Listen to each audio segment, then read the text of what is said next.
Hey, is there anybody here? Is this thing working? Good morning. Good morning, everybody from Palm Desert, California. Your buddy Uncle Bruce is here, live and well. It is Monday, December the 11th, 2023. And we are basically recovering from class number 17. Lesson 17 was held on Saturday here live. Auntie Jen and I were the hosts, and we had a good crowd come out for that class. And those of you who were here for class 17, the lesson is being edited right now. Emily should have it done in a couple of days, and you'll get your edited version shortly as being a live a viewer, participant in the class. And those of you out there who couldn't make it, had all kinds of other commitments, we'll let you know as soon as the class is available, and you can then head over to the website and grab your copy. For those of you who can't wait and don't want to use the website to order your number 17, it's easy. If you want one, just make a donation of $150 to the PayPal link down below, and I'll send you your copy as soon as it's edited and you're good to go. So if you want to do it that way, we can do it that way. If you want to present the class as a gift to someone, you've decided that I'd really like so-and-so to get number 17. You can make the PayPal donation that you see going across the screen to my channel. Make that there, and then send me an email saying, Uncle Bruce, I've just sent you $150. I would like you to send lesson number so-and-so, or any lesson. You tell me what. If you know a newbie, someone who's brand new that really should be following us, and they've watched a couple of shows, but they haven't yet taken a class, and you want to kind of push them, send them class. You want me to send them class number 1? Make a donation here, and then I will send class number 1 to whomever you want me to send the class to, and away we go. Or any class number, just you let me know. All right, so if I can help that way, fabulous. Thank you again for joining us. We covered a lot of ground on Saturday. We went over a lot of different scenarios together, and I think it worked out rather nicely. The comments from the participants were very positive. Jen was telling me as I was just wailing away on my board on Saturday. Class 18 is under construction right now. I've got some ideas on what we're going to do for Class 18, but that won't be out until about March or so. Simply because this next month is dominated. The entire condo here will be dominated with Jennifer getting ready for her second hip replacement. That will start day after tomorrow with the doctor's appointment, the surgeon, and then we set the surgery date, and then we get that done, and then it's recovery. So I'll be busy doing that with between this and looking after Jen to get her up on both hips. That will be our priority for all of this month, basically, and January. And then we'll see February, March, how things go. And we'll put together a class number 18, and we would like to put together a meet and greet here in California. And we'll let you know when we know where and when that can happen. And hopefully a number of you folks will figure out a way to come by and check us out. That'll be kind of fun. And we'll get a bunch of the channel gang together in person. We'll keep you posted. All right. Thank you all for your support of this channel. You guys are wonderful. Thumbs uppers. Everyone out there throwing thumbs ups our way. We hit 196 thumbs ups on Friday's show. By the way, if you did not give us a thumbs up on Friday, do me a favor sometime today, pop over to Friday's show and hit the thumbs up button and put us over 200. But make sure to hit one here first. Thank you, all of you out there on the rerun crowd. There's usually 40 or 50 thumbs ups out there in the rerun audience to usually push us up that much higher. And Thank you all for the support. It's wonderful to see 200 thumbs ups or more come through. All right, welcome and thank you. This morning, we are underwater a little bit. We're in the red a tiny bit for the markets. The markets are, there's a big debate going on right now, a heated debate, which will increase in intensity between today, tomorrow, and Wednesday until about 2 o'clock Eastern time. And the debate is, what will the Federal Reserve governors and Chairman Powell discuss Tuesday and Wednesday, tomorrow and the day after tomorrow, because they're having a Fed meeting this week. And Powell will get in front of the microphones on Wednesday afternoon, Eastern time, and everyone will be holding their breath, wondering, will he even acknowledge the possibility that there might possibly be any rate cuts coming up? And if he were to acknowledge that, would he care to give us some kind of indications? I have the answer already. Okay, I already know what he's going to say. I have a DeLorean that I've tucked in the garage here beside the Tesla that I'm renting. I have a DeLorean.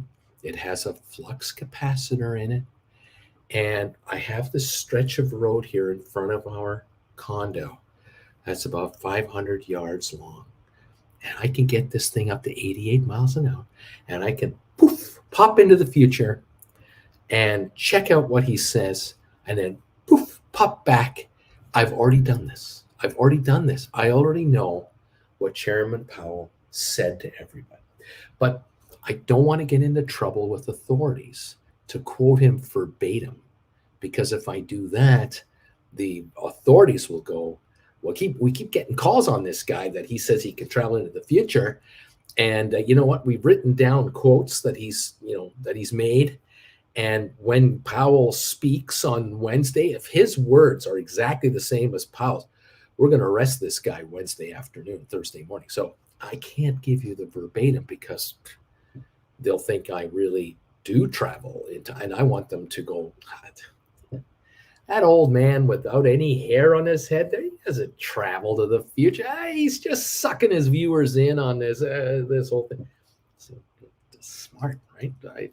There's ways to do this sort of thing and keep them guessing that, no, he's not.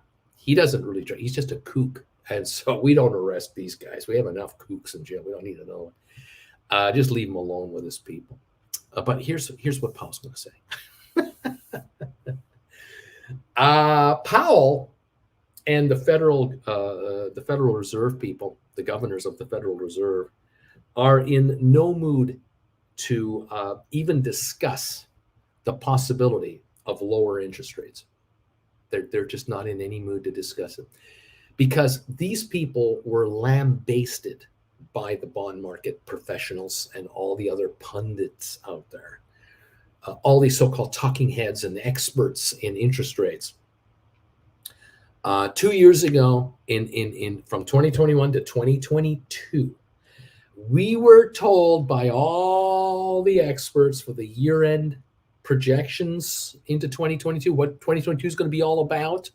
We were told that there will be a slight rise in interest rates to keep inflation at 2%, 2.5%. And we'll look at maybe 1% to 2% Fed funds rate at the most. And that'll last 6 months. And inflation will stay where it is, which is 0. And then the Fed will back off back to 1%. That's what all the geniuses who were making hundreds of thousands, if not millions of dollars a year were being paid, being told that were telling us. There are people out there back then and today who get paid by their employers to be analysts. Then they earn extra money because they produce online newsletters or podcasts, and then they get paid thousands of dollars in appearance fees to go to conferences and spout their virtues of how smart they are about the economy. They were all wrong, by the way. They were all completely 180 degrees the wrong direction. Interest rates surged, the fastest rate in decades, from nothing to what, 5.5%, and they're not going to start coming down right now. They just barely got here in July. You have to understand the big picture, that when the Federal Reserves move rates, they try to move kind of like the speed of a gigantic cruise ship to change course. Okay. They're not like a little Sea-Doo, where they can just do donuts and run around all over the place. They don't work like that. They don't like to give the world economy whiplash from their policies. They're very slow and methodical. And the market was critical as the year went on, as 2022 ground on, and inflation went way beyond 2.5%, 3%, went to 5%, and then we saw it at 7%, then we saw it at 9%, and now people are going, is this even accurate? Is inflation really at 8%, 9%, 10%?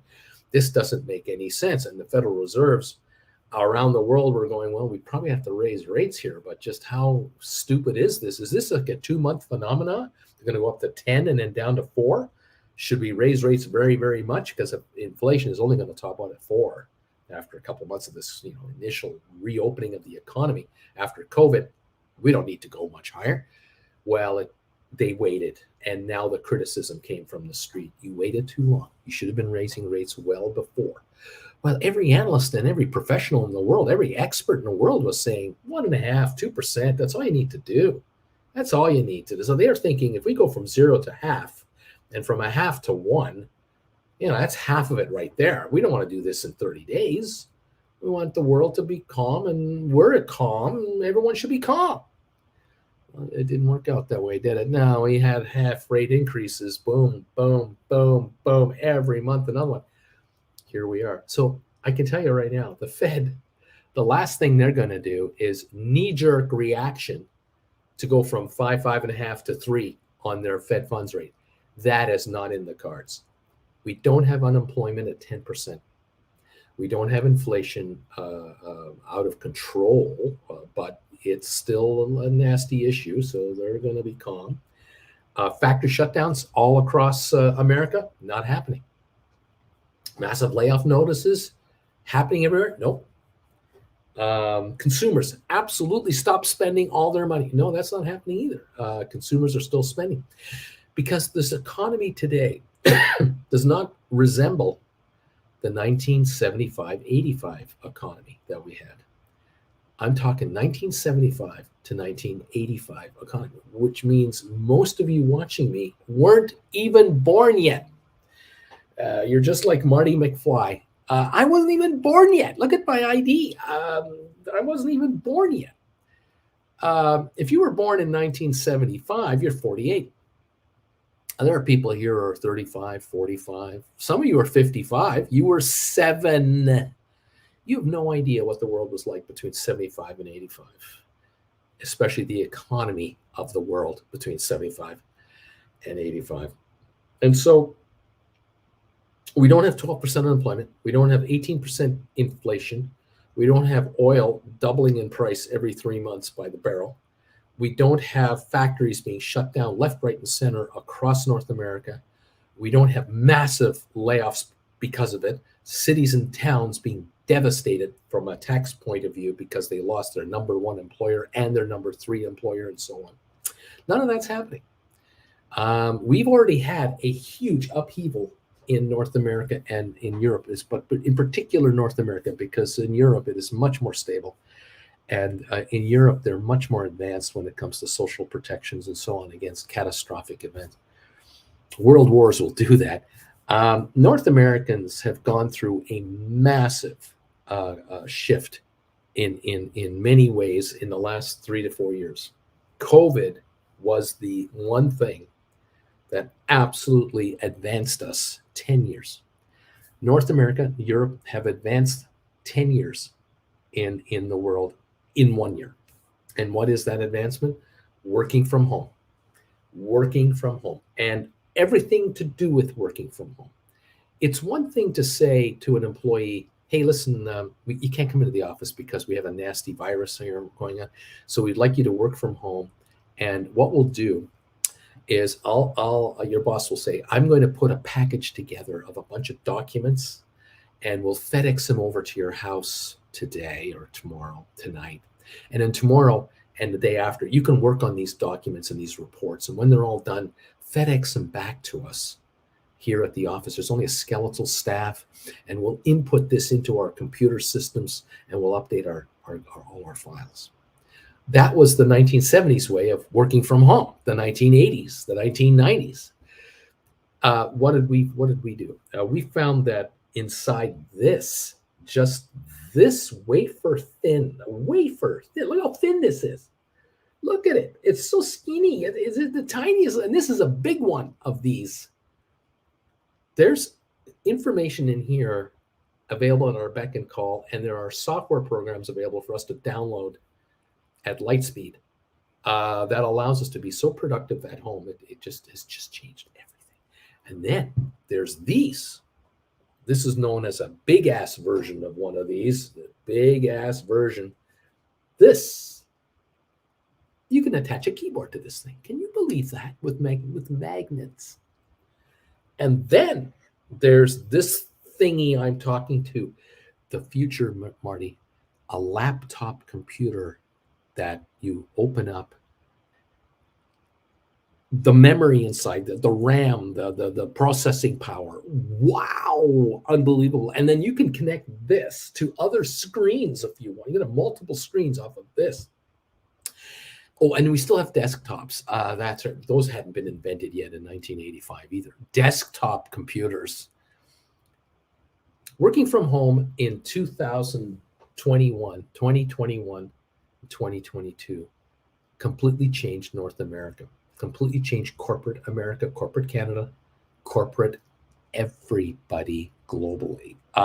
Why is Hong Kong suffering right now with an exodus of talented people, with a non-interested bunch of people who don't want to go there to be promoted and go there? Nobody wants to go to Hong Kong. You're out of your mind if you want to go and work in Hong Kong right now. People are going to Singapore maybe, but not Hong Kong. There are now millions of people in medium and higher positions in management and so on who will never go to an office again. They don't ever have to go to an office again because the office is connected to the house. And it's now a wireless connection between head office or regional office and the person's work center at home. And the cubicle is now the rec room. It's now the bedroom in the morning, the kitchen table at breakfast time, and the office in the house during the rest of the day, because the at-home employee has a laptop computer and they carry it with them throughout the house. And the boss is comfortable, all the coworkers are comfortable, and work is done at the house. This is the biggest change to happen in the work environment in decades. And we're not going back. Welcome to a new level of normal. And so the Federal Reserve, these poor guys, these guys and girls at the Federal Reserve, they look at historical numbers for interest rates and inflation and productivity and unemployment and trends in the environment and the economy, and they're looking at 1965 numbers, 75, 1985, 1995, all the way up to 2023, and they're sitting there going, well, we're not sure what's going to happen in the next 5 years. The next 5 years, we may find that half of all the office towers in downtown world will become condo/office towers as landlords gut office towers and revamp them to make them condos, apartments, hotels, and offices and retail on the first 5 floors. There's a whole new change, and there may well be a number of high-rise towers around the world that will be imploded on purpose to make way for a new kind of 45-story, 50-story structure. Totally different utilization. That's how much the world has changed and is changing going forward. Real estate backers of office towers who 10 years ago would rub their hands go, this is great. We just financed a $400 million 50-story tower in downtown wherever with 20 and 30-year and 40-year financing. This is great. All at 2.5% to 5% because there were no interest rates to worry about. Easy money, they are thinking. Easy money. This landlord, this owner of this building is on the hook to us for $300 million. The building is $400 million. They'll have no trouble making the mortgage payments. Fast forward 5 years, 3 years, all of a sudden, there's nobody in the building. The offices are all dark. There's a skeletal crew of some IT people who are wearing masks in the IT departments of these buildings.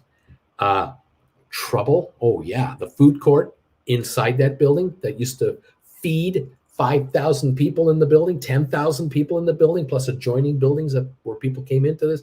The food court is dark. Yeah, and no one's paying rent. Who's paying rent? What food court, mom and pop Chinese food court restaurant is paying rent in a high-rise office tower? They walked away. It's gone.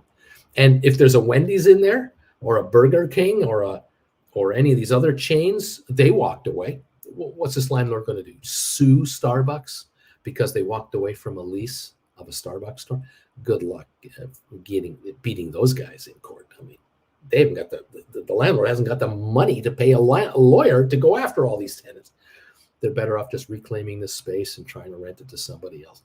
Yeah, things have changed big time. And the Federal Reserve, in the middle of all this, and a lot of people criticize the Federal Reserve because they're made up of old people, people with white hair. These folks with white hair are being told, set interest rate policy for the next 5 years, set interest rate policy that will not hurt their economy, set interest rate policy that will stabilize currencies of countries and allow businesses the confidence to move forward for the next 5 and 10 years. Don't screw it up. And these guys are going, you guys change course every 12 months. How the hell are we supposed to give you a 2-year guidance? And what does the bond market say? Well, you should just change your policy right now. Just lower rates, 0.5 point every month for the next 6 months. Everything will be fine. We don't need interest rates at 5.5%. Inflation is almost back to where you want it. Yeah, the Federal Reserve won't fall for that one-liner. They're not hired or elected by politicians. They're appointed for life. And some of them have 5-year terms and 10-year terms, and they're not going to be intimidated by some congressperson or senator from the Looney Tune part of any party, left or right, or what have you. They're not going to be affected by that because they can't be affected. If they can be affected by those people, they can be bought and sold by anybody. And now no one will trust the Fed for anything. They can't have that. We have too many trillions of dollars in debt out there from governments and private borrowers, corporations and so on, that do not want a Federal Reserve being able to be dominated by wonky wackos on the right or the left. That's not what lenders want the Fed to be doing here. Money that is lent on a basis of trust and confidence. And the bond market is a place of stability. That's what it's supposed to be. And you don't want unstable people in there in any way, shape, or form. Because we're talking about money here. That's what we're talking about. Money.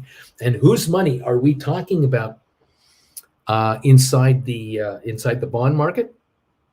Those people who have the money. Well, who are those people? Well, the demographic of the world where most of the capital resides, 50 years of age and older, grandma, grandpa, pension funds, mutual funds, investment funds, ETFs, bond ETFs, bond mutual funds. This is nickels and dimes that have been saved up over decades. This is money that does not get thrown around like a risky, wild bet on Las Vegas. It's not how it's done. Unfortunately, back in 07, 08, 09, we had the meltdown where we found banks putting their hands inside cookie jars filled with wild payoffs from the housing game, and they got their fingers snapped. But who bailed them out? The very same people whose money was at risk, the government of Canada, the United States, and others bailed out many, many entities that got into big trouble leveraging bets into the housing market. And so governments had to tax all of its citizens higher taxes to pay off the bank losses and insurance losses of the bankers themselves. And the government going forward and the Federal Reserve right now, they are not interested in loosening and goosening up the credit markets so that banks can get more aggressive and more risky, playing all kinds of lending games. The Federal Reserve just 6 months ago had regional banks collapse, and they were sitting on U.S. Treasury bonds to protect their depositors' money, and that wasn't good enough for the market.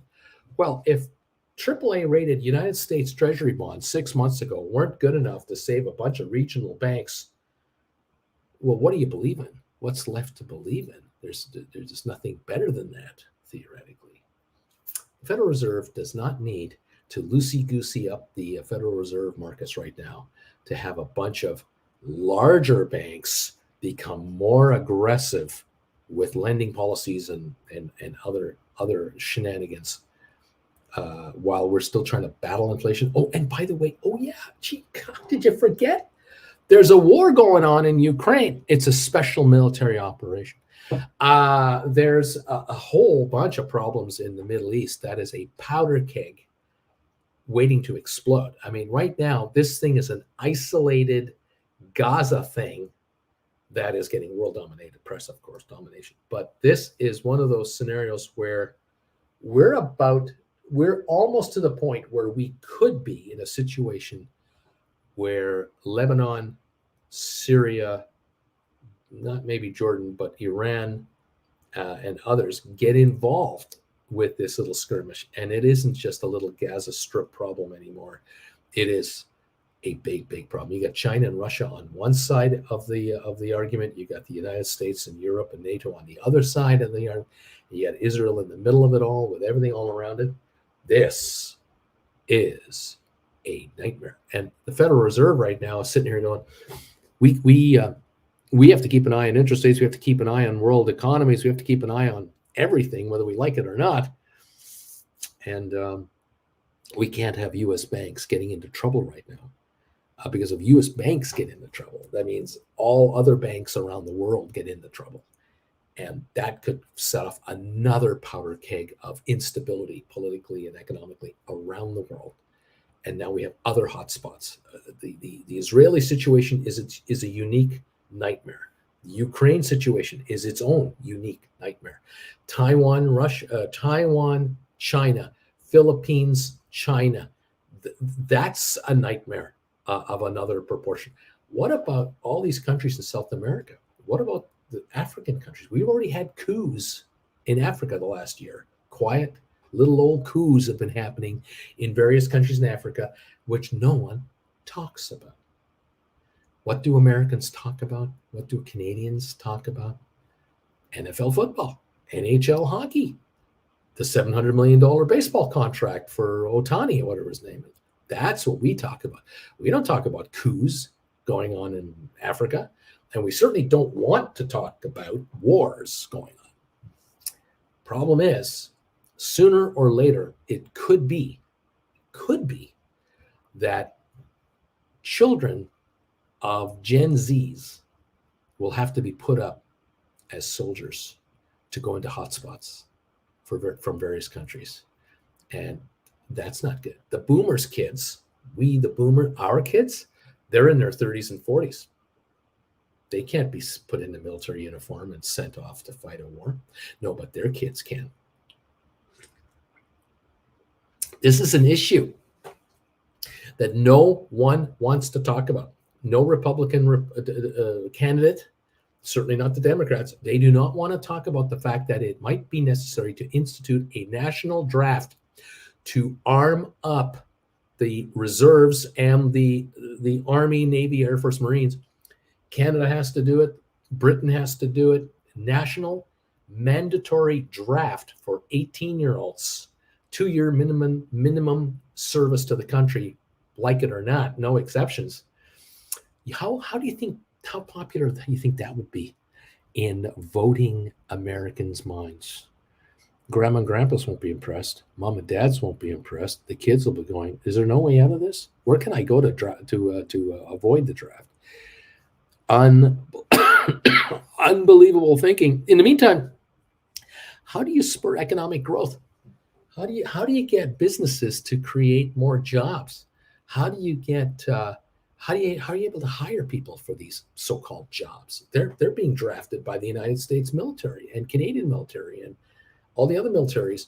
These 18 to 20 odd year olds and more, they're all being taken off the streets and taken out of their jobs and put into army barracks to learn how to march, shoot guns. And then they could be lost to us if we send them into hotspots. What about that? Yeah, this is the Federal Reserve. To come back to those poor people, they're in a no-win situation. No matter what they do, they will be hated. No matter what they do, they will be criticized. The only people who will praise them are historians. And there are historians out there who praise Federal Reserve people that died 15 years ago of old age. They're now being credited for what they did in the 50s, the 60s, some, not all.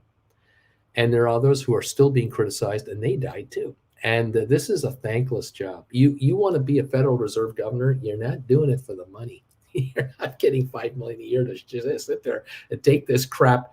No, you're doing it as a sense of duty to your country. Actually, these folks are giving back in a funny kind of way. That's what they're doing. But there is no glory in the gig, really. Is Powell walking down the street, people begging him for autographs? He needs protection. He needs bodyguards, this guy. It's unbelievable. Welcome to the party, everybody. It's nice to see you here. We're trying to figure out what's going to happen with the market, what's going to happen with the economy, what's going to happen with stocks. What are we going to do? If you were here for lesson 17, you've got a head start on a whole bunch of people out there. Again, those of you, if you would like a copy of lesson 17, the minute it is edited and ready for distribution, you can make an advance move today and make a donation here to my PayPal account, 150 American bucks. Send me an email, say, I just sent you some $150. I would like lesson 17. The minute you can send it to me, please send the link to me or send it to my brother or send it to my sister or send it to my girlfriend or my boyfriend. I would like you to make it a Christmas. I want you to send it out as a Christmas thing because I know they love watching you, and boom, there you go. Now, those of you who are trying to get somebody new into the option business, you decide what to do. Okay, there's that. Look, the markets are down 21 points right now for the Dow. It's a nothing burger. We're down 4 points on S&P. We're down 14 on NASDAQ. So we're not going to be up 500 points to start the day. There are experts out there right now giving predictions for the year 2024. Some of these experts are calling for S&P 5,300. We're at 4,600. They're saying 700 points higher for the S&P 500 for 2024. I don't know what they're smoking, but more power to them. I don't know where an 18% gain is supposed to come from. We're near the highs now. I don't know where this is coming from. The Nasdaq's at 16,300. The Dow's at 36,600. They're talking 40,000 Dow to 42,000 Dow for 2024. 30 stocks in the Dow are supposed to just each go up 20% more. Really? I find that a little bit of a stretch. Maybe not even a little bit of a stretch. It might be like a whole bunch of a stretch. I was just looking here this morning at a couple of stocks just for, poops and scoots. I noticed Apple at 194.95 right now, down a little bit on the pre-market, like 70 cents. Apple's trading at 32 times earnings. They've had 5 straight quarters of misses, lower sales overall. I don't understand why this would go higher. Tesla right now, they just announced price cuts on their Model Ys and Model 3s. They're trying to move more models out the door before the end of the year to meet their delivery projections. But of course, every time you cut the price of a Tesla, you cut your profits on a Tesla. This is trading at 78.5 times earnings right now. 78.5 times earnings. Tesla at 243.93, up 9 cents right now. That to me is called a little expensive. Over at Microsoft, 36.2 times earnings. 36 times earnings. Are you kidding me? I mean, come on. No way. A little expensive. Okay. I love the company. I don't have a problem with Microsoft. I just have a 36 times earnings multiple problem with Microsoft. Google right now at 134.78 is trading at a more moderate 26 times earnings. That's still ridiculous. It's very expensive. Amazon, let's see what Amazon's trading at 145.98. PE multiple 77. That's unsustainable for a conservative investor. You got to wonder about that. What else? Who else is trading at what? Adobe trading at $610 a share, make it 613 this morning. PE multiple 55. PE multiple on Adobe. And Netflix $457 a share, part of the Magnificent Seven. 45 times earnings multiple, PE multiple, 45. Okay, that's also stupid and ridiculous. Facebook, Meta Platforms, 29.3 times earnings.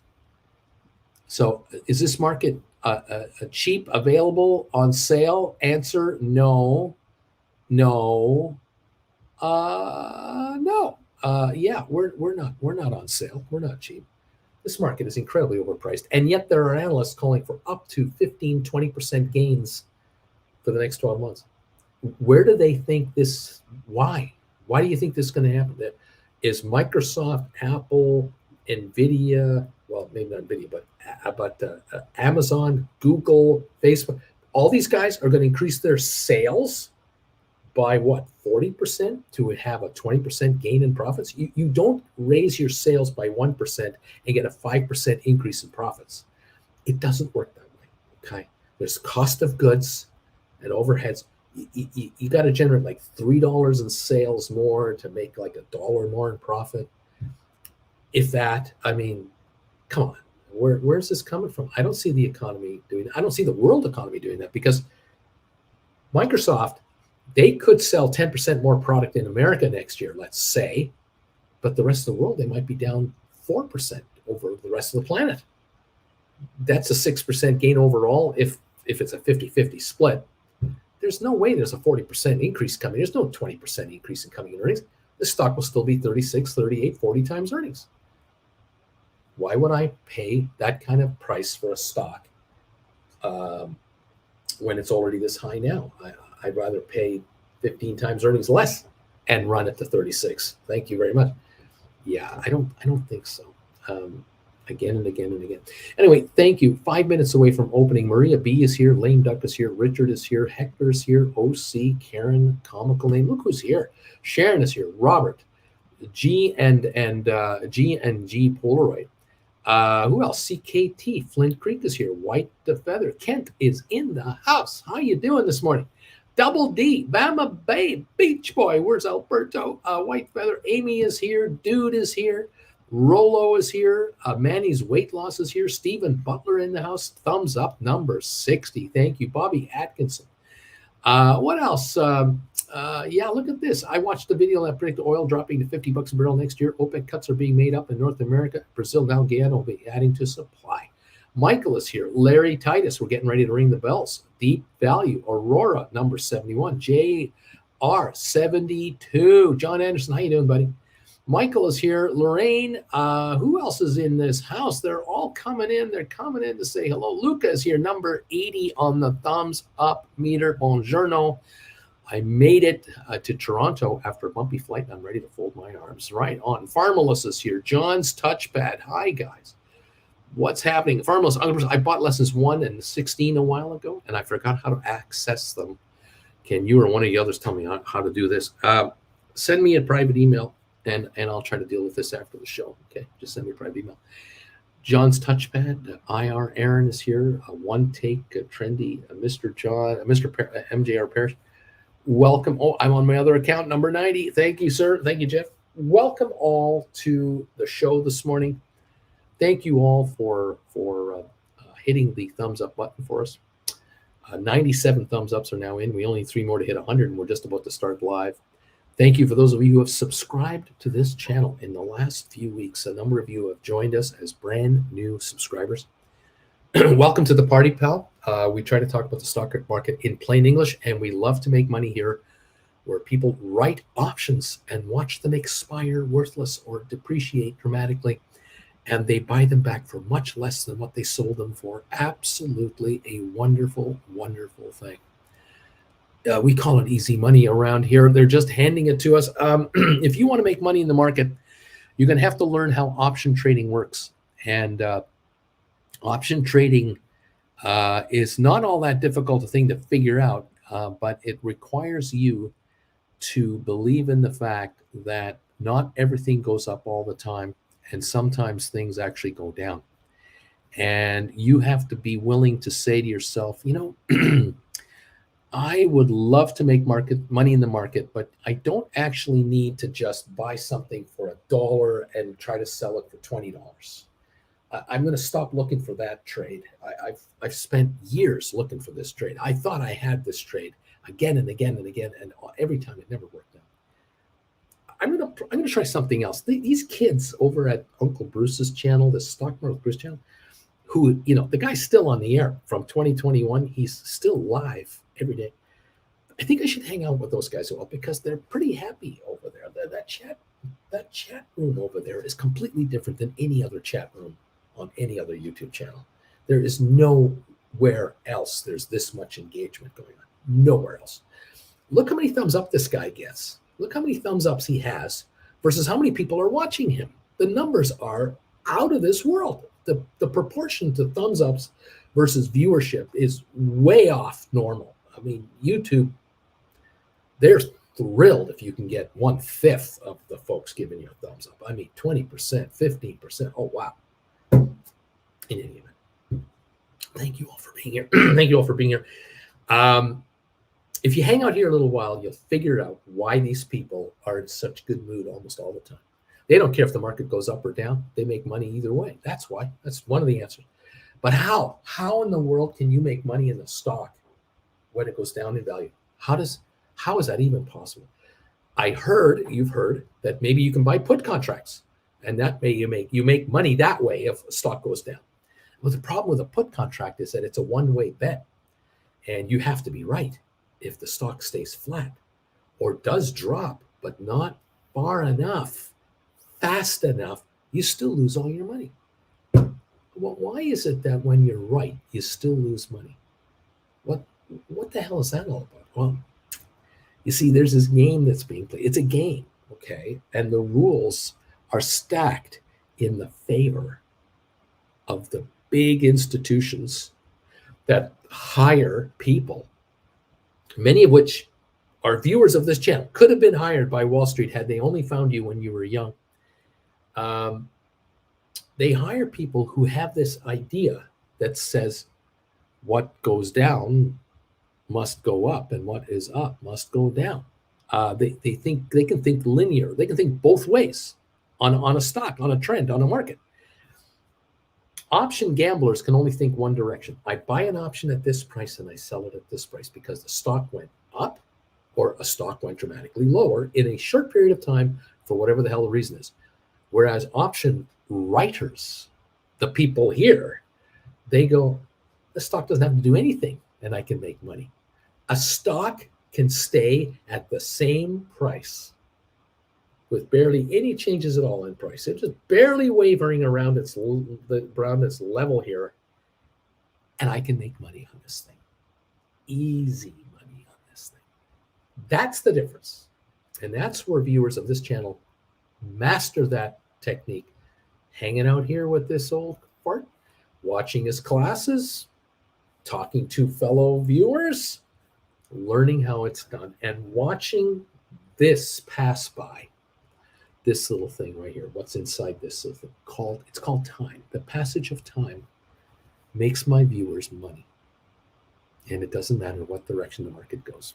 That's the kicker. And a stock can go down, down, down, down, and make my viewers richer. It can go up, up, up, and make my viewers richer. It can go sideways and go up a while, go down a while, be sideways again, and it doesn't matter. It doesn't matter. And a lot of my viewers sleep very well at night. They sleep very well but they can't wait for tomorrow, because they can't wait for the next trading day to see how much more money they're going to make now. They're in a whole different world than they've ever been in before in the stock market. They've never been in a situation where they are the pretty well guaranteed winner of the market, of the trading, and they're not the risk taker. It's unbelievable. Larry Titus has done us the ultimate favor. He has hit the starting bells. We are open for trading now. The markets are up and running, and we are beginning another day of fun around here. Because around here, when you make money, it's fun. It's just so much fun. The people around this channel have an expression called, I like this game. I really like this game. I didn't know anything about this game until I found this guy, Uncle Bruce. But I started watching him and took some of his classes. Now I take all of his classes.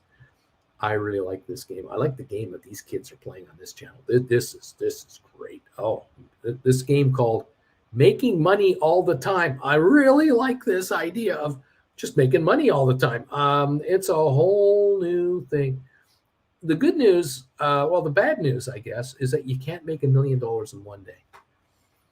But you can make $1 million being around here a while. You could make $1 million. Question of how into the game you want to get into the game. That's all. It's just how much you want to play this game. Some folks figure out around here very quickly that, you know what, Bruce, in a few months, learning what I'm learning and seeing what I'm seeing and experiencing what I'm experiencing, I am already witnessing, and I can predict the future like you can with that flux capacitor you apparently have in that DeLorean in your garage. I can already see my future. I can see my future. I've already said goodbye to my freaking boss. I know. I'm writing out the speech now. I've been editing it a little bit. I'm getting ready to give him a little spiel down the road, just a little bit. Bye. Or my female boss or whatever. You've changed my life forever by showing me what's happening in the markets and how these markets can be taken advantage of. But you're going to change my life again as I say goodbye to my crappy career, no upside job. Thank you very much. This is fantastic. Thank you, Larry. Everyone is thanking Larry for hitting the bells, including Beach Boy. And everyone who's here, thank you, Larry, for that. Every day he's there for us. We appreciate this so very, very much. Those of you here who are following me as a lurker, you're just casually, joining us. We so appreciate you. It's wonderful. I gotta say it. Please consider a couple of things. If you enjoy the content of this channel, you enjoy the camaraderie of this channel, number one, become a subscriber of this channel immediately. Because if you're a subscriber, you will get alerts every time I upload a video, and every time I put something out there, you'll get an alert for that. But on top of that, please become a member of this channel. Join this channel as a member so that you can comment right now over here with the other viewers during market trading time. You'll join the family. You'll be able to take advice, give advice, share advice. You'll come up with questions that you'll need answers to that some of these folks right here probably know the answer to already. They know the answer. What's your question about? 116 thumbs ups, by the way. Wow, that is awesome. Thank you, everybody. Keep those thumbs ups coming in. Join this channel as a member if you want to really take advantage of everything we've got that we can try to throw your way to help you get richer. Become one of these members right here. Gold Bagel member of this channel. There's no excuse not to be a Gold Bagel member. Every morning before I do anything, I try to do a trade tip of the day for just Gold Bagel members. That's a video that just these guys get. That's one. If you can't watch it the minute I create it, it doesn't matter. As a Gold Bagel member, you now can go back in time and look at all the trade tips that I've done over the last couple of months. And you can see for yourself whether they worked out or not and how they worked out or not. After that, as a Gold Bagel member, you then are entitled to join me here live for the pre-alert show, which is the show I do before this broadcast. This broadcast is open to anyone, everybody, regular members, Gold Bagel members, non-members, subscribers, non-subscribers. Anyone can watch. You want to make comments? Anyone can make comments up until the opening of the market. After that, only members of the channel can make comments over here. You'll notice everyone's name is in green type, and they have an avatar beside their name. Those are members. Some are chilling with Uncle Bruce members, and then there are the Gold Bagel members, and they're all here talking to each other.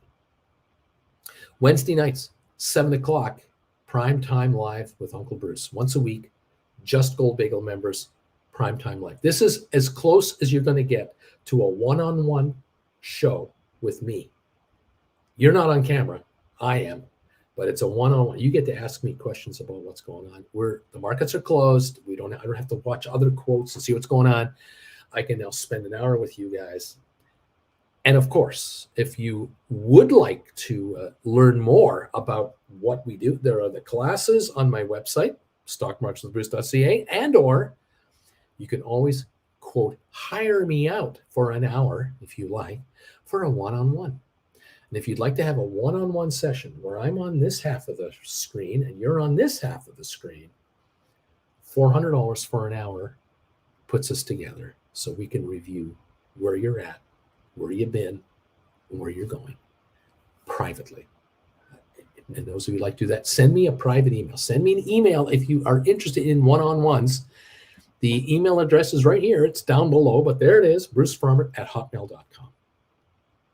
The PayPal address you see going across the screen, that's scrolling across the screen, that is available today and always available. If any of you would like to acquire class number 17, the minute it is edited, you want me to send it to you right away, make a donation of $150 US, and I will send you that. Link to class 17, the edited version, right away. As soon as I have it, you'll have it. Otherwise, just stick around, and I'll let you all know when class 17 is uploaded to my website, and then you can go to the website and acquire it from there. Same price, $150. Makes no difference. Okay. Thank you all for joining me today, and I'm glad you're here. We're up 51 on the Dow. I think as a starter, I think we're ahead 50-odd points. S&P is negative about a half a point, and NASDAQ is down about 36. So it's kind of a mixed opening. Nothing too dramatic. We're not really getting this phenomenal, drop everything and just buy everything. It's not quite like that. We've got GameStop up 3 cents at $15.58. And over at SOFI, we're up 8 cents to $8.21. So we'll get some gains there. Spire 709. AI down 26 cents right now, just around $28. The spiders look to be unchanged. The Qs are up 96 cents. The Apple shares are down 260. Enphase is at 103.17, up 16 cents. Netflix up $10, 463 again. Adobe up almost $9 at $6.19 here. Nvidia is down about 5 something, 469, 470. Tesla down 160 a share, 242. Rocket Lab down 2. Matterport down 2.5. Smart Rent down about 5 cents. On Owens Corning, we're up 55 cents. On ATIP, unchanged. Unity down 23 cents. Google down 272, where Moderna is up $1.14. Cisco is up nicely, 59-cent gain to 48.98. Pfizer down 21 at 28.57. There's been good news and bad news on Pfizer the last several weeks on trials and this type of thing. I think it's a winner long term, but 28.50, 28.57 right now. IBM 162.82, down 86 cents, or up 86 cents. Pardon me, 162 on IBM. HBQ is up 62 as well. Microsoft down $6, $368 on Microsoft. Those shares, hit all-time highs of 384 about in the last month or so. and now we're at 368. So they've given up some ground. I'm kind of expecting the whole market to do this between now and the end of January. That's what I'm expecting. It might happen sooner than that. Microsoft seems to be leading the pack, but that's my personal opinion. You listen to some of these pundits out there, so-called experts, 15, 20% gain on the S&P and the NASDAQ and the and Dow, no question about it. They never say sell, by the way. Have you ever noticed? Have you ever seen year-end projections where some analyst comes out and says, we're going to lose 25% this year on the market? I've never seen that. I've never seen guys say we're going to lose 15%. I have never seen analysts come out on big platforms and say, my prediction for 2024, I think you should sell everything right now that you have and go purely into cash. Put the money into 30-day treasury notes on a rotating basis. The first 6 months of the year, we're going to lose 30% in the market, and then you're going to get in after May. When they say sell in May and go away, put your money back into the market on May 15th to July 31. Load up on the companies that are winners and are on a roll higher, and you'll make more money. I have never, ever seen that. And I've been in this business since 1978. I have never, ever seen it. And that is sound advice that could have been employed many times, dozens of times, maybe 20 times since 78, maybe more. No one ever made that call. The guy that makes that call, who's working for an investment banker, better have a cardboard box in the office to pack everything up and walk out the door 5 minutes later. The minute that individual releases that forecast, they can just walk the hell out and go home, and you're on your own, because no one will hire you ever again in Wall Street, because you never say sell. And that's a fact. Take that to the bank. Amazon is down 269. Home Depot is up 368 today. Vanik is up 191. We've got Goldman Sachs down 35 cents. Boeing is down 81. Meta down 924. A bit of a dip there. Target up 136. JP Morgan up 32 cents. Costco up $10. Walmart down 31 cents. Disney up 7. American Airlines down 7. AMC down 8 cents. DraftKings up 68. Royal Caribbean down 75 cents. Speaking of Walmart and Costco, like I said, Walmart down 31. Costco up $10. I got to tell you, I had a visitor here this weekend. Good friend of mine, real good friend of mine for many decades. And he and I are retailers. We are old, retired retailers. I'm an old, retired stockbroker. I'm the son of a retailer, and I was in retail myself. And I've done both retail and market. And he and I were just reminiscing about retail, the difference between retail from the 80s, the 90s, the 2000s, the 2010s, and now.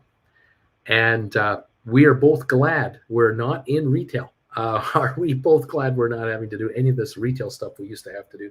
We are out of that game. But interestingly enough, we went out yesterday to get a few provisions for the condo. And I said, well, hop into the Tesla and let's go to my favorite Costco store here in Rancho Mirage, California, 3 miles from the house. Let's go to the Costco store, and we'll walk around, get some stuff, and then we'll grab a dog or a pizza or something and sit in the food court and watch people walk by. And I tell you what, retailers love nothing more. Old, retired, balding, fat, overweight, opinionated retailers, ex-retailers love nothing more than to do exactly that. Go to Costco, sit in the food court, and just comment on what you see going on. We did the Costco thing, and we went to Walmart after that. There's a Walmart half a mile away. We went in there, picked up some more provisions, and the same thing. We kind of looked around, walked around, got in the car, and just yapped about it. Got home, back here, changed into our bathing suits, went to my pool and the spa, the hot spa. We jumped into the hot water, and just sat there and talked retail. And what did we see and observe yesterday at Costco and Walmart? And I'm looking at him and he's looking at me and we're shaking our heads going, it's over. This is over. There is no way in hell small mom and pops can survive in this market. Look at Costco. It was kind of quiet. It was busy, but not really busy. They were selling stuff, but look at the shopping carts: milk, butter, eggs, bread, frozen chicken chunks, a bakery item, some fruit, some vegetables. Where are the high margin Christmas items going out the door at Costco? Where is it? I did not see yesterday. Now, maybe I'm blind as a bat now, but I didn't see the $2,000 Christmas ornaments yesterday. I didn't see those what are those soldiers that stand up inside of your house that are $1,000 each? You don't stand them up outside your house. You stand them up inside your house. And Walmart. The food side was busy in Walmart. Oh yeah, groceries. But on the other side, I didn't see a massive. This is December the 10th. Where are the shoppers? Christmas is in 2 weeks. What's going on? Yeah, we're kind of going, wow. And traffic in and out of there, not an issue. And I thought, this is a sign. This, in past years, it would be mayhem down there. No problem at all. I don't know. I wonder what's going on. I think I do know what's going on. It's gone online. It is gone online. That's it. Anyway, there it is. I wonder. Welcome everybody to the show. This is just your old buddy, Uncle Bruce, just, commenting. My buddy left this morning and is headed out. It was great seeing him. And just super, a great way for me to unwind after class 17 to just kind of, let's talk about the old days. Do you remember when we used to do this? You remember when we used to do that? It's not the same anymore. We sound like old farts now. It's terrible. It's just, we admit it too. We go, we sound like our dads. We didn't like the way our dads sounded. We sound just like our dads. Alex, I am number 121. Thank you, Alex, for keeping me young. I appreciate you being here. What is the normal PE multiple for tech companies or any company, really, Bruce? I mean, come on. What, are you full of crap here, Bruce, with these high PE multiple things? This is exactly what young people say all the time. This is exactly what inexperienced market people say all the time. I'm not being critical. I'm just recounting and reliving history. I remember, I hate to tell you this, but I remember back in the 80s, I asked the same damn question, the 80s and the 90s. Well, the world today is different than the world from the 60s. So isn't it reasonable to expect 15 times earnings multiples? Now we're looking at 20, 25, 30, and 35 earning multiples, up to 60 and 70 earning multiples. Wait a minute, isn't this the new normal? Why is this a bad thing? Why is it a bad thing to have a stock trade at 50 times earnings or more, even 35 or more? I'll tell you why. Let me tell you a little story. I remember in the 70s, there was economic growth, but there was inflation. And so I remember the postal workers would go on strike in Canada and they'd get these 15 and 20% pay raises. And I'd think to myself, oh, you lucky guys. All those men and women inside the post office just getting these big fat raises. Wow, are they ever lucky? Yeah. What I didn't realize at the time was that was a 3-year agreement. They didn't get 20% a year. They got 20% over 3 years. They got 6.7% or whatever the hell it was. Inflation was 12 to 15%. They were losers. They were losing to the economy. Postal workers in the 60s were way better off than postal workers in the 70s and the 80s. Car workers, automobile workers. We used to hear about these massive contracts back in the 70s and the 80s. They used to get these big fat raises all the time.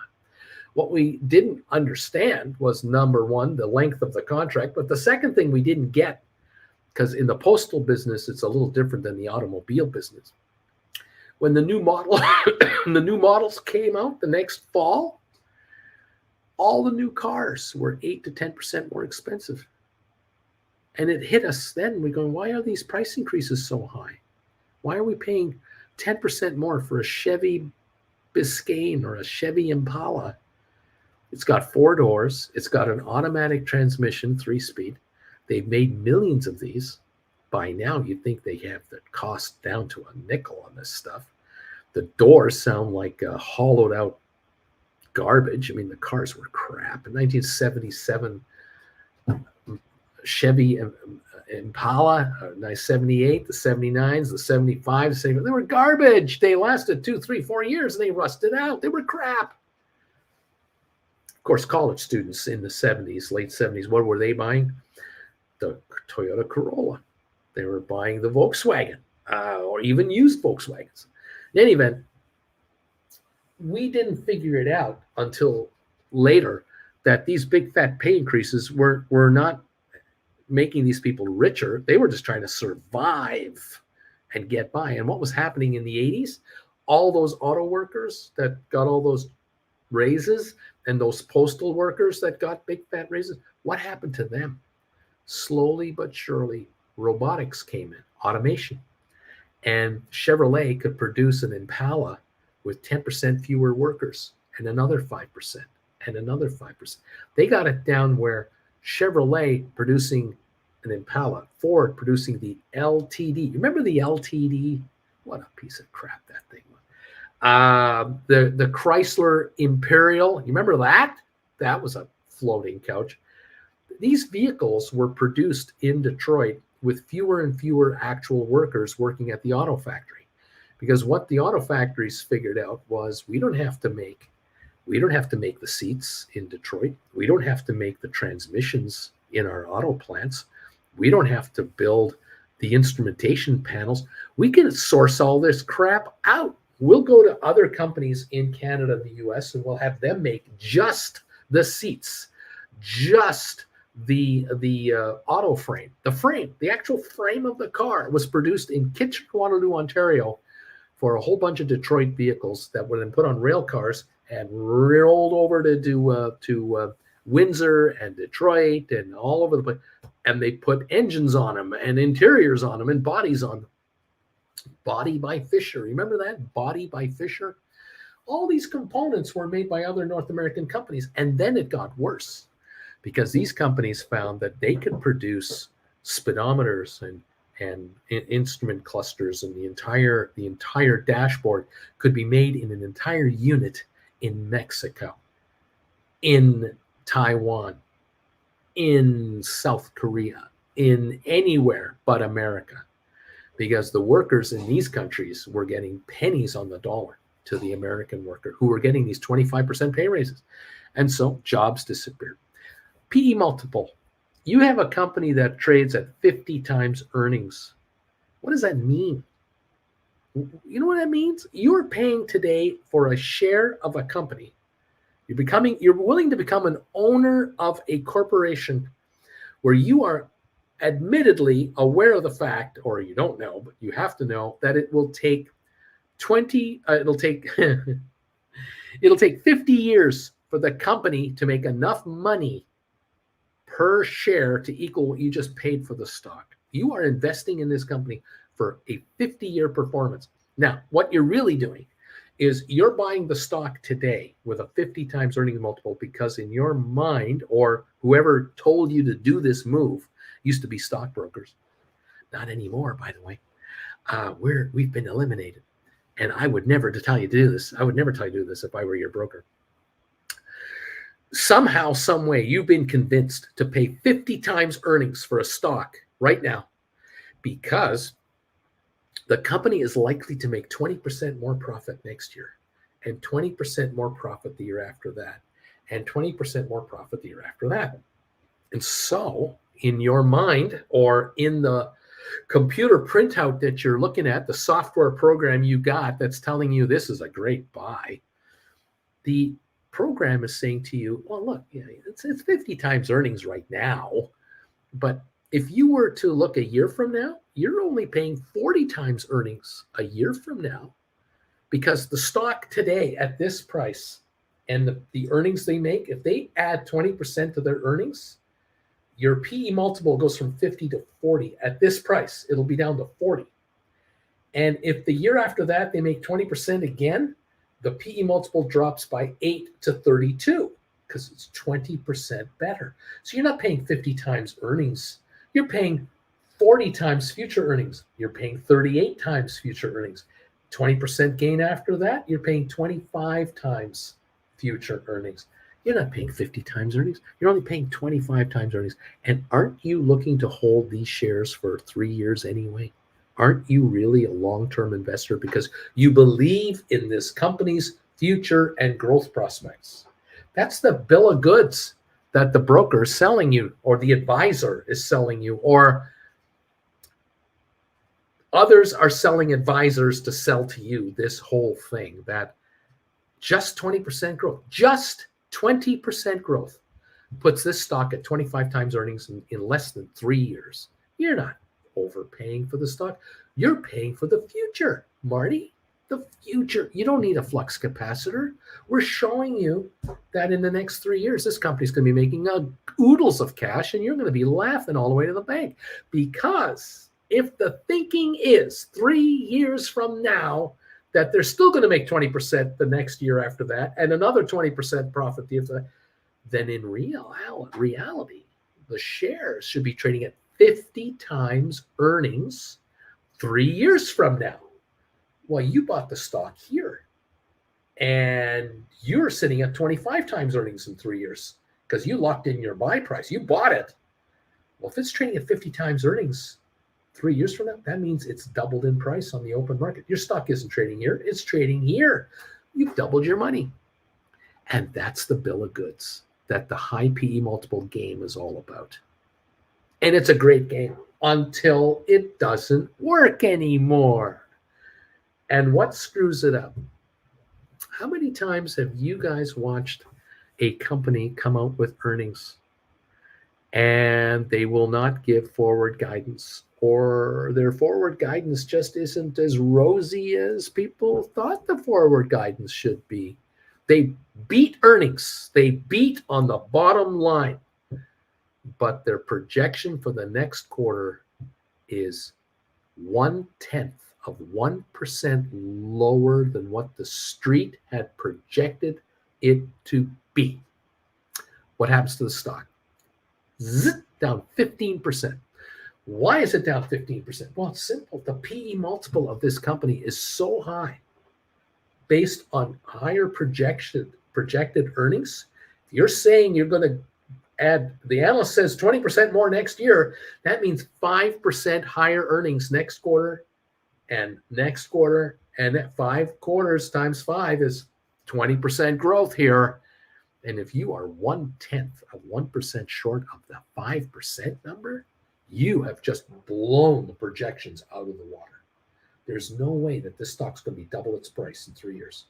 It might only be half as much higher, not double.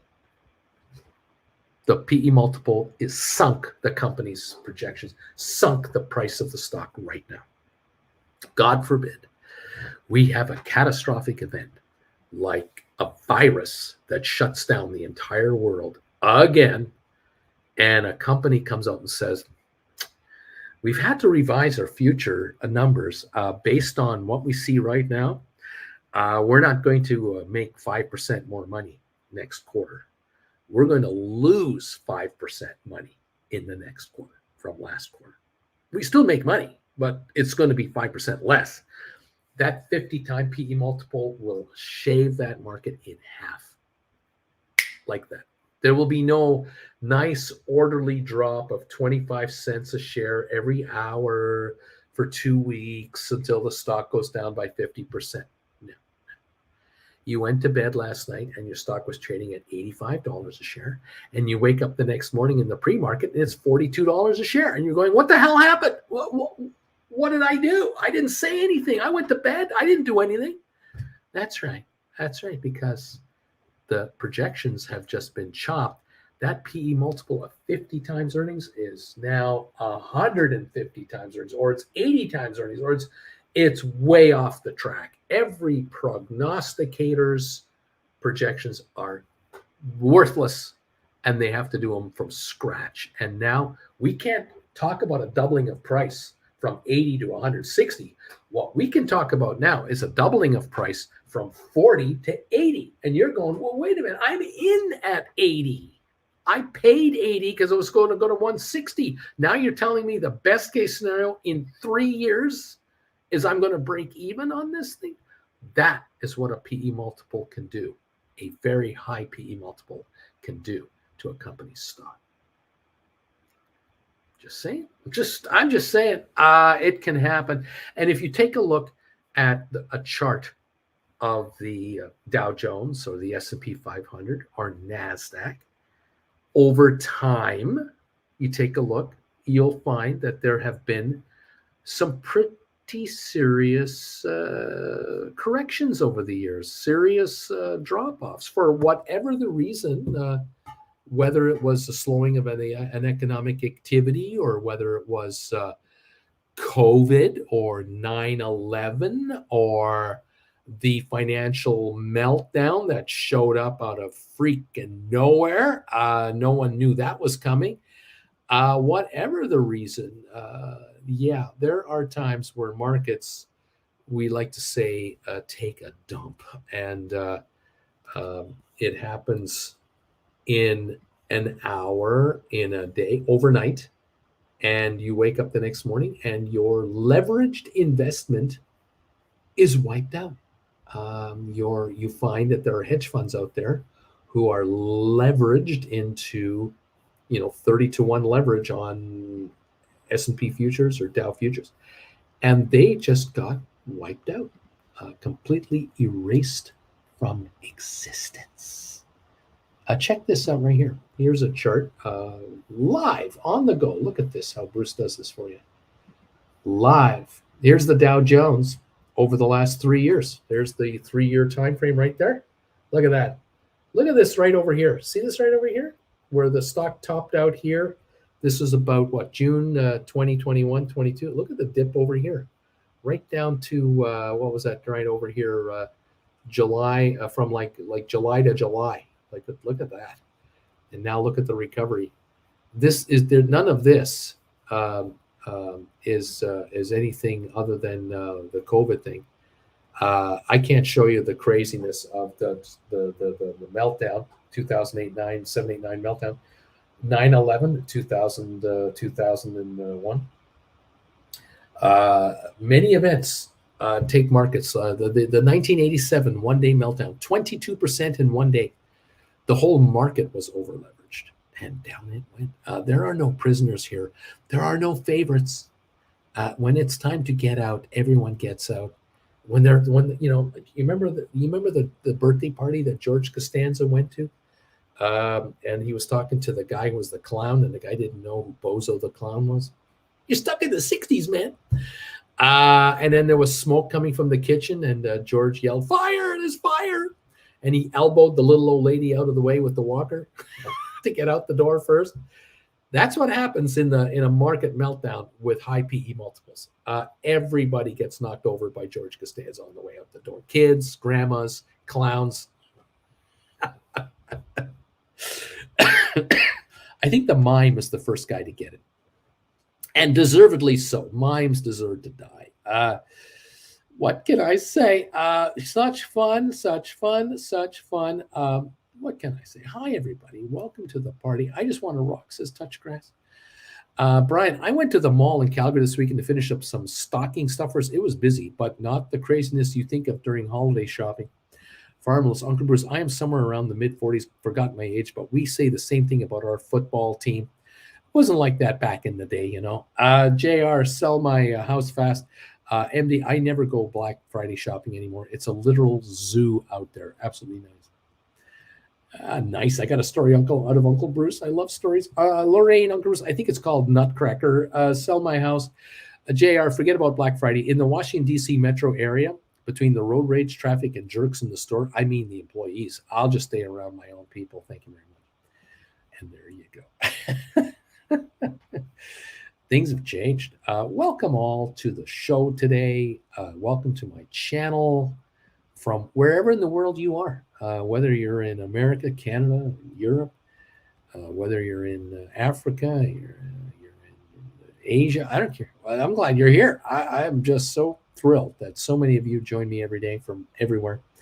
We love having you here. 138 thumbs ups. I thank you all very, very much for this. Let's see what else is going on here. JR, sell my house fast. They still have clerks in the store where you live. I have a hard time finding these people. Farmless, a mime is a terrible thing to waste. Credit Savage, I sold some Unity $32 covered calls for May, and I received $531 for those. So looking gorgeous right now. No kidding. Unity 32s, my gosh, what a wonderful trade. Taking some cash off the table here from the gamblers. Unity is at 32.58, and you're offering your stock.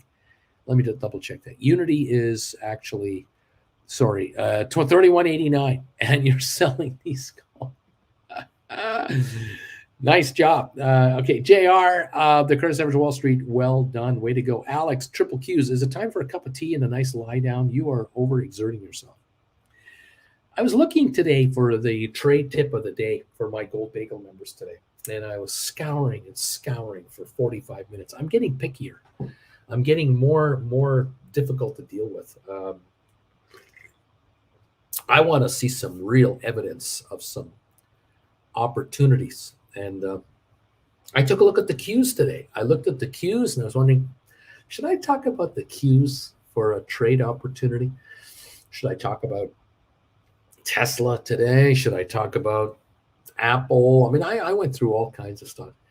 And I settled in on the one I settled in on. If you're a Gold Bagel member, you know which stock I'm talking about.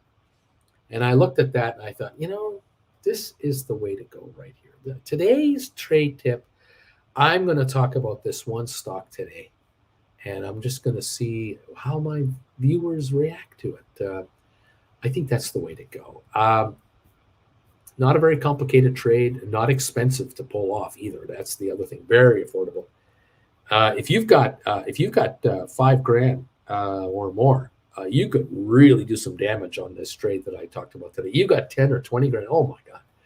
Can you do some serious damage here? I think the upside is absolutely fantastic. And I told my viewers, you don't have to make the trade first thing this morning. You got all week. You might have 2 weeks. You have all month to look at doing this trade. This is not one of those, oh, you better get it done right now or you're going to miss the boat. Not like that at all. And so those of you who watched my trade alert today, you let me know what you think about it. If you want to mention the name of the company, you can do so. But again, only Gold Bagel members know what stock I'm actually talking about and what the trade recommendation was. You're a Gold Bagel member. It pays to be a Gold Bagel member. You find out this trade way ahead of everybody else on this channel because you're paying the Primo membership money to be here. I owe it to you to check that out and see what you think. Now, if somebody wants to tell the rest of the channel about it, it's up to you. But, do you really want to do that? I don't know. But, hey, I have a feeling that the trade recommendation I made today,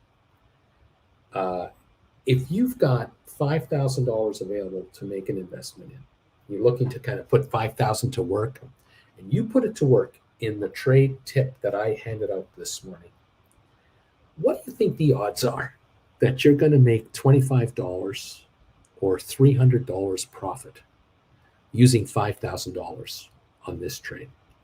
Now, the reason I say 25 or 300 is because 1 month of this membership is $25. 12 months of this membership is $300. What do you think the odds are that you're going to make more than $300 on $5,000, just $5,000 into this trade? I kind of think you're going to do really well, like really, really a lot better than that. I mean, I would never give you a trade opportunity. I really, not in my conscious mind, do I want to come to you and say, I have a trade tip of the day. You need $5,000 and you're going to make $300 on it. That's not what I'm bringing out to you. No, I'm not coming out saying, here's $5,000, an idea for $5,000. You're going to make 50 grand on it. No, not that either. But I think today's trade tip of the day will bring in enough money to pay this in not a long-term amount of time. And I doubt very much that you'll only make 300. As a matter of fact, I have a suspicion that if the trade goes the right way for you, you'll quickly find, oh, I'm up 800 already. I didn't make 300, I made 800. And you'll even decide, do I even want to take that? Or will I let even more come my way? Because if I'm already up $800 in a month, why would I stop this trade? Why would I walk away? This trade is going to make so much more than that the way it's going. Even if it reverses right now, it'll stay positive for quite some time. We'll see what happens. Anyway, there you have it, everybody. Thank you all for joining us. Isn't it fun? What can I say? Credit Savage. I didn't sell it today. I sold it last week, but I just got an alert that it's 10% up already. This is beautiful. I thought I'd mention. Alex, I have not caught the trade tip yet, but I'll check it out later. Puke Burb, any thoughts about what I should do with my triple Q December 16, 385.95 covered calls? These are left over from the Iron Condor that I had. My triple Q trade. Triple Qs right now. On this marketplace, we're at 393.85. So of course, we're in the money on the 385, and the 395 is just out of the money. I would be looking at a rollover for sure, and I would even think about going 385 to 405 at the very least. Or if you were to go from a 395 call to a 405 call, or a 415 call, the difference in price might be enough of a credit to you to take that 385 and make it a 390 or 395 a month out. And now you're sitting at 395, 415, 395, 405. That might be the way to go. Look it up and see what you can do. Alex Pukeberg, you got to roll that bad boy. Sell my house fast. I think my Walmart has 30 checkout registers. I guess they are for decorations because I've never seen more than 4 open, JR, my Apple Iron Condors are shrinking out real nice. Folding my arms and waiting for the big bucks to come my way. How about that? Apple, 192 down 356. Oh, yes, Apple is backing off here. Other shares have been backing off as well. Is Jen here? Oh, hang on. Jen coming in. Hi, Jen. How are you? Come on in. Say hello. There she is. All right, Auntie Jen. Nice to see you here. We're just talking about Apple's off $3 today. So that's putting Iron Condor holders in a real good frame of mind. Yeah. I was just looking at some other stocks. Nvidia's down 620. That's helping. I'm certain. Tesla down 289. I'm sure that's helping some people on their condors. Unity down 61 cents. That would be helping. Google down 268. That's working out. Microsoft down 568. I think there's a few Iron Condor people going, yeah, baby, bring it. We don't mind down days. Amazon down 269. There's another gain.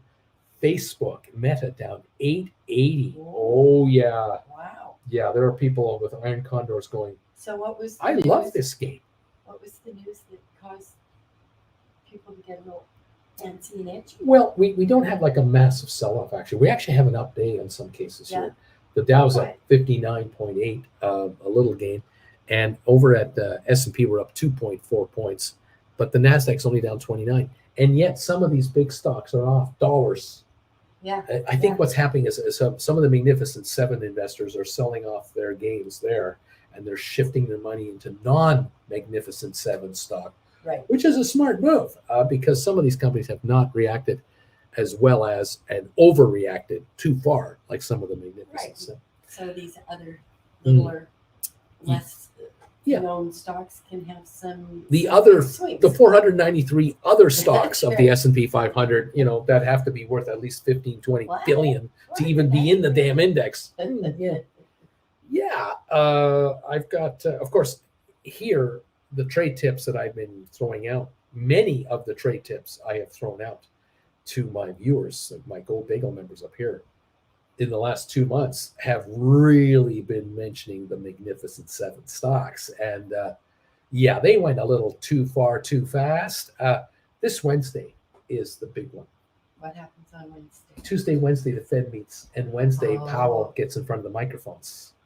And the bond market. And everybody goes, oh yeah, the bond market, which has gone stupid crazy the last month, running up the markets because they're all saying, oh, interest rates are coming back down. Oh yeah, Powell's going to reverse. He's going to reverse his policies. And 5.5% is going down to 3.5%. No problem, 3%. Well, on Wednesday, Mr. Powell just might say, where did you hear that? Where are you getting that from? We've got interest rates where they are right now to battle inflation. Is inflation at 2%? No. Is it going to 1.5% indicated? No. What's the indication for inflation? Well, it might go to 2.5. Might stick around 3. That's not 2%. We're not done yet. You 8-second attention span people out there. I have a friend of mine. Come on in here, would you please? Would you introduce everybody? Yeah, hi, I'm Will Smith. Whack! Wake the hell up. We're not dropping rates. Thank you, Will. Appreciate you. Thank you. Did you get that? Did you get that? You remember that from Die Hard? Did you get that when he got slapped? The reporter. Richard Carlin. Good morning, Auntie Jen. good morning, Richie. Kent is here. Hi, Jen and Bruce. It's cold outside here in Palm Desert, California, in Rancho Mirage. This morning, sunrise. We got to wait till 9 a.m. to practice on the driving range with the kid. It's freezing out here. Bit of white on the golf course. It's a hard, tough time. The mountains were just pink this morning. 51 degrees right now. 51 degrees in Palm Desert right now. High today, 71. Tomorrow, 70. Wednesday, Thursday, Friday, 72 for the high. Saturday, Sunday, 74. Next Monday, 77 degrees. Hard times in the desert. I love it. I love it. Welcome, Ken. Nice to see you. JR, good morning, Auntie Jen. I started another great week with Uncle Bruce on the stock market. Good morning, JR. That's it. That's a good way to start your week. Luca's in Toronto. Ciao, Auntie Jen from TO, Toronto. Luca is walking around a very sad city. They had such hopes. Yes, or Otani went to the Dodgers. He's not going to Toronto Blue Jays. They had such hopes. I think Toronto just saved themselves $700 million American dollars of headaches. And all the outraged fans paying $50 for the nosebleeds. I don't think so. Not a lurker. Good morning, all. Number 140 on the thumbs up. Good morning, Auntie Jen from Not a Lurker. Marie Vanek Semiconductor, SMH, just passed its 52-week high, and it is 165.50-ish. So I just roll on the call side of the 170, 190. If you can, for a profit. Yes.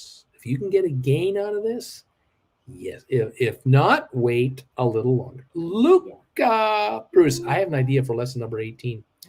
How to profit from arms folding techniques. Basically, 2 hours of you sitting there doing nothing, just folding your arms and showing us how it's done. Maybe that's how it.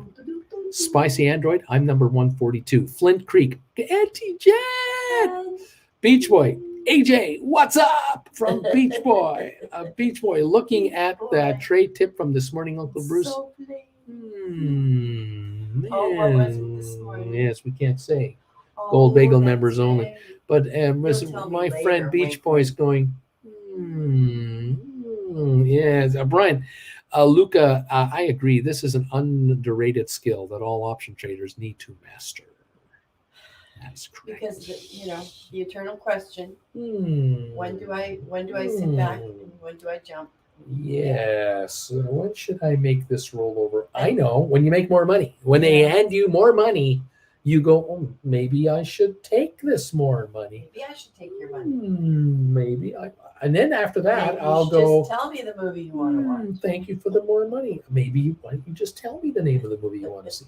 Welcome to Movie Phone. Yes, using your touchtone phone, please enter the name of the movie you want to see. You've selected Brown Eyed Girl. No, that's not it. Well, why just tell me the name of the movie you want to see?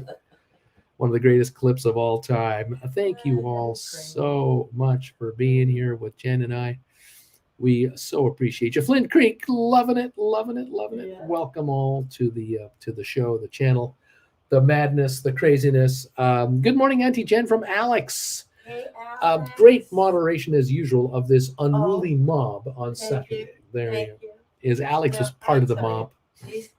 every time the classes, how they're the community is so good, helping each other, giving suggestions, especially on like the different platforms, because we don't talk about platforms. A platform question came up. Yeah, All people started responding to it and because and I can't tell you what platform to we use. don't know. We don't know where you are. Yeah, Exactly. So that was an example. It's so good and so happy to rejoice in these other strangers' success, knowing that they're doing the same thing that they That's are. right. Yeah, That's right. It's really wonderful. People getting together with other option writers in a classroom setting like this. It really is a good one. This is why these classes are so popular. Strangers that become friends. I desperately try to tell the newbies here, because newbies get told to come here. Someone says to a newbie, "Oh, you got to watch Uncle Bruce," and they say you got to take his classes. So then the newbies send me a message either before the show starts or they send me an email. What class should I take first? You've done 17 now. Surely you could tell me what class I should start with. And I say, surely you've heard of the number one. And I desperately try to get folks to get into the first class, because if you watch class number one and then number two and on, you quickly realize, oh, these classes, they build on themselves. Yeah. And I get to read comments that Beach Boy made 2 years ago, and Alberto and all these others who are here. I get to read all their comments from the earlier class, and I see how far they have come, because the kind of comments they make now on the live show versus the comments they made in class 5, 6, 7, 8, 9. Unbelievable. Have they come a long way? Oh, yeah. And they've been here 2 years, 2.5 years. Have things been going their way? Oh, yeah. Every once in a while, someone will go back and watch from like a year and a half ago, and boy, we just didn't know anything. We didn't know anything. What we knew then versus what we know now. And newbies who come in here and they watch these comments from some of these folks, they go, I don't know what that means. I don't know what that means. I don't know what they're saying. I don't know what they're saying. And these folks are saying to the newbies, take class number 1. What are those anagrams? Then I don't 2, know what those mean. Then 3. And so don't see, like they say, take the money and run. Take the money and run. Brian, number 45. Good morning, everybody. Flint Creek. I just opened an account with Mumu. I like the charts they provide, an old school options chart. I don't like the Charlie Schwab-Baster platform at all. Charles Schwab. SOFI is okay. Brian, Macy's possible buyout for $5.8 billion. You guys would never have cared about that headline 2 years ago. You would have just gone, yeah, I don't care about that. Now you care. Now you go, oh, that's another indication of what's going on and what's happening in this world and what's happening in retail. And yeah. Being old retailers, and with our friend this weekend. Yeah. Talked about them. It doesn't feel like Christmas yet. No. It does not. It does not feel like Christmas. We Dark went stores. We're in Costco's food court yesterday going, this is like in before. Those carts don't have enough in them. There's nothing in these carts. These carts are 3/4 empty. Where's the stuff? Yeah. Why are there no one desperate to buy stuff? Because there's no hot toy. What's the hot thing this year? I don't know what the hot thing is. I have no idea.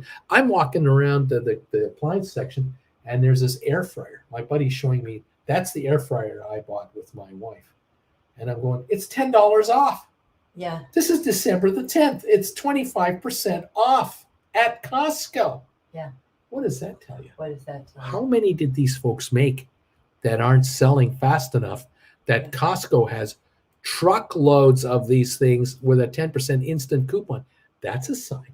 Well, Friday is the 15th, so people will be getting paid. If you're going to be getting like a Christmas bonus, theoretically, you might get it then. You might get it then. Yeah.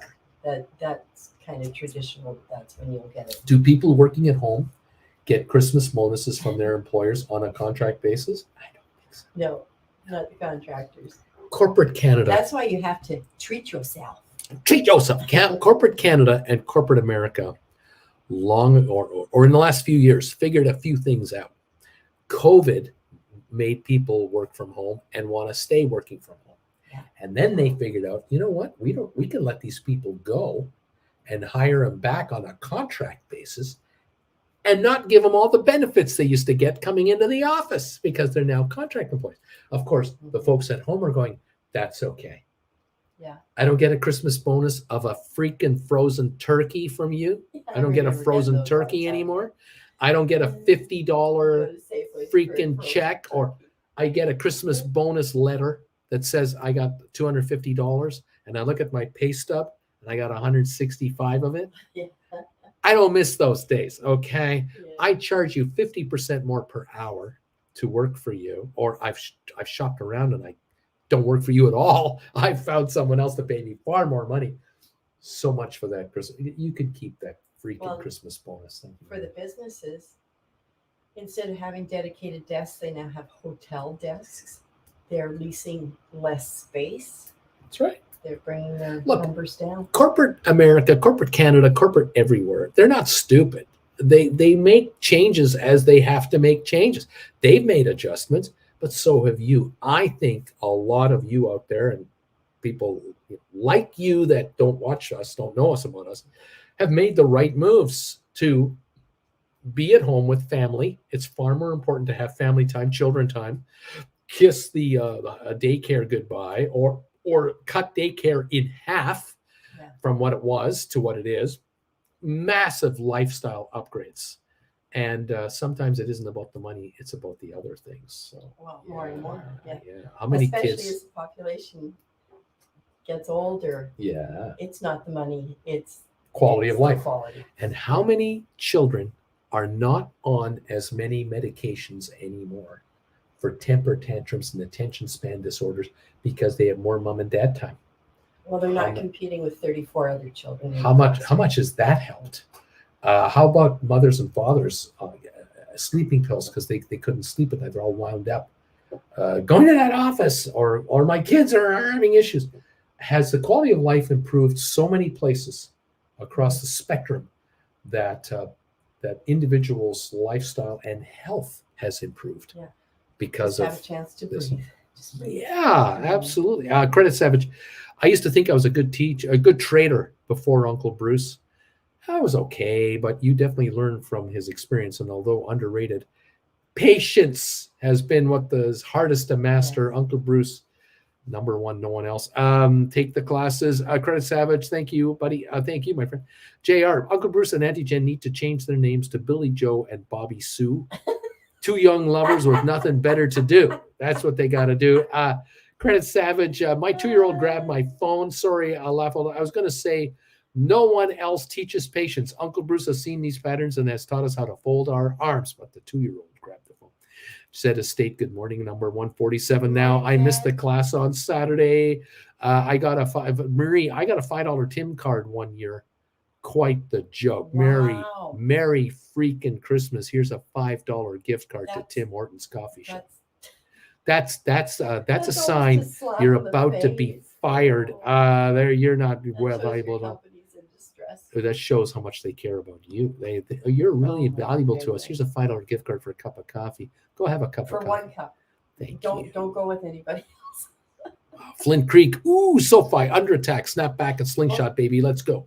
Let's go, SoFi. We're at 8.11, down 2 cents. Oh no. The high today is 8.27. The low today 8.06. We're at 8.11. It's a dead day today. Okay, we've traded 7.6 million today. There's nothing going on so far.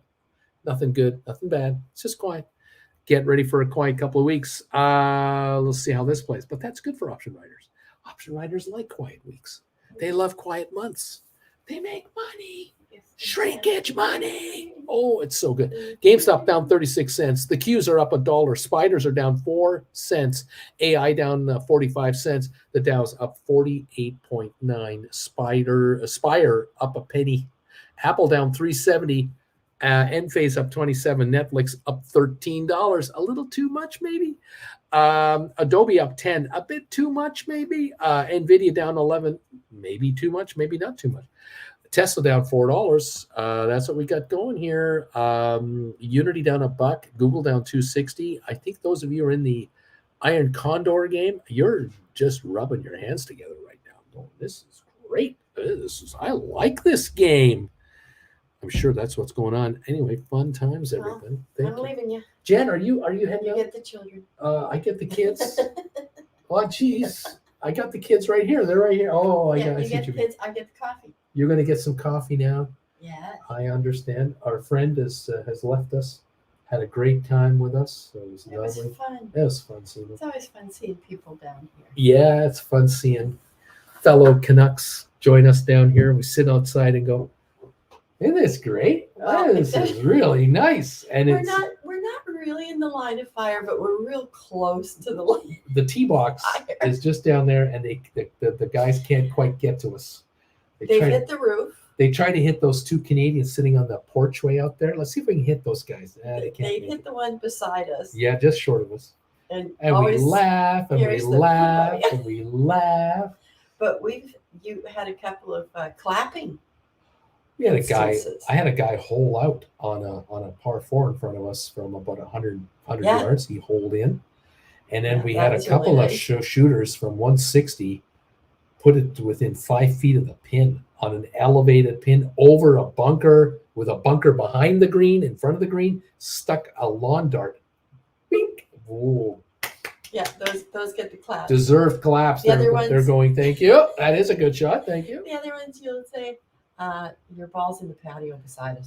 Yeah, there's a ball in the patio. No, you weren't going to hit us. It's okay. Don't feel bad. And there's nobody here. Don't worry. You didn't break anything. And you didn't break anything. So it's all fine. You just hear that rattle. These condos have been hit before. Don't worry about that. All right, Andy, Jen, I will lower the screen for you. Have a lovely week. Have a lovely day, a lovely week. Thank you, Auntie Jen. Off she goes. Here we are. Here we go. Getting ready to finish the show here in a little while. Thank you guys so much for being here. It's Credit Savage Uncle Bruce. When I saw Unity offering over $5 for a covered call out of the money, May 1, in May, I remembered where in one class you said, if you can get $1 a month from a covered call, that's a win. And so naturally, I asked for $5.31 and boom, I got it. Why not? $1 a month for nothing. Oh, triple witching this week, says Ed Estate. Yes, good money. Now, if you can buy a deep in the money call on Unity and then write a 531 call against that cost, if you can buy an in the money call for $20 and then get 531 against it, or a $15 call and get 531, oh, those returns are incredible. 5 months, 30% on your money, and that's if you wait to the end. You're not going to wait to the end. You're going to buy that thing back for $1 something and then write another $5 call. You're going to do 3 of those a year. Oh, $12 a year on a $15 purchase of a call. That's still worth $15-20 a year later. Oh my God. Try and get that from your bank in your savings account. Good luck with that, kids. Oh my gosh. Isn't that fun? Isn't that fun stuff? Triple witching this week. Thank you, Zed Estate. There you go. We're up 78 on the Dow. It's trying to go higher. We're up 3 on S&P. We're down 37 on NASDAQ, though. The big 7 are not leading the market higher at all. They're not like leading the charge to greatness. Not going to happen. Taking a look at the Magnificent 7 here, if I remember who they are. Let's take a look. Apple down $3.57 a share. Netflix up $14.95. Nvidia is probably part of that group now, down $12. Tesla down $3.20. Other Magnificent 7s. What do we got? Google at least down $2.50. Microsoft down $5.70. Amazon down $2.95. We got all these red symbols. Facebook, Meta down $11. The Magnificent 7 are lagging. They're behind. They're leading the market where it's going. Now, to be fair, again, fair. The entire market has been lifted all year, especially since July's drop off to September, now the recovery, by the Magnificent 7. They've run most of this run. Now people are dumping those shares and moving into other stocks instead. So you iron condor creators out there, you covered call writers, you're laughing today. You're getting your reward for just doing that. Now, unfortunately, what we are not seeing is a massive pullback in the indexes yet, but that'll come later. SPYs and Qs will give up some ghost. The question is when and how much. That I don't know. Lorraine, my son's job on Wall Street is giving up their $50,000 a month office in March. He'll be working from home. How about that? That's $600,000 a year less in rent. So you don't have to make $600,000 in profit just to pay the rent off. And think about the other costs of the office. Just the $50,000 is one thing. There's all the other costs of Manhattan rent, and all the ancillary expenses like commuting, parking, restaurant eating, all the other the taxes of Manhattan and so on. If you're working from home and you're no longer working in New York City, you might be getting a much lower income tax burden from yourself. Where is your home? Is home New York City? Is home in Connecticut? Is home in New Jersey? There might be many other reductions in expenses, which means you need maybe $1 million less in profits to make just as much money as last year. This is interesting. Credit Savage of Wall Street. Why in the world is RCL $120? Why is Royal Caribbean $120? Is this real life? ARM, it's trading at a forward PE of 300 times. ARM, 300 times forward earnings. Why the face? Why the face? Yes, there's certain stocks that are just uninvestable and they shouldn't be invested with conservative money. I agree. Look, you're trying to build your 401k, your IRA, you're trying to build your retirement account. You're in your 50s now. You only got 7-8 years of work left in you. Then you can retire if you wish to at 60, 65. Hey, should you be risking everything now in 300 PE multiple stocks? I don't think so. Not needed. You can play conservative option writing strategies to make lovely 20, 30, 50, 60% returns a year on your nut to grow you out over the next 5-6 years to a wonderful upper middle class retirement. That might be the better way to go here. Yeah, how many folks are going to blow their brains out on some of these crazy highfalutin stocks? They're just going to have that nice run, and then wake up one morning and we're down 40% in price. What happened? Future projections weren't as rosy as first projected. Splair, have a good day, everybody. Just started my break for the markets. Right on there, Splair. Thank you for joining us. Have a great one, buddy. Yeah, why is Royal Caribbean at 120? Insanity. Complete insanity. I'm going to have to come up with some trade suggestions for these cruise stocks, maybe. Might have to throw some of those around. Yikes. Take advantage of potential downside gaps. Who knows? I don't know. It's just insanity. Just insanity. I don't know. Barron's headline, sell for GM Stellantis stock. It's not you, it's the industry. Someone says here, mortgage rates will fall to 6% by the end of 2024, but home buying sentiment will remain subdued, a report says. Well, we'll see how that plays out. Kaiser Trip is here. Good morning, Bruce and Jen. I have SOFI cover calls at $8 strike for December 15 and 29. I think I should roll to a higher strike. Contracts are close to what I wrote for. Okay. I don't recommend writing contracts on SOFI these days. I'm waiting for a $5 pop in the stock and away we go. But, if you write further out, you'll get more money. So you could just do rollovers if that's what you are intent on doing. You can always play that game. Go further out, take more money, and extend the game. 8.12 on SOFI, down 1 penny today. GameStop down 36 cents at 15.20 right now. The Dow is only up 63. The S&P is up 1 1/3 points. We have NASDAQ down 43. Oil is down 20 cents at 71.04. We're flatlining down here around $70, but we could go lower.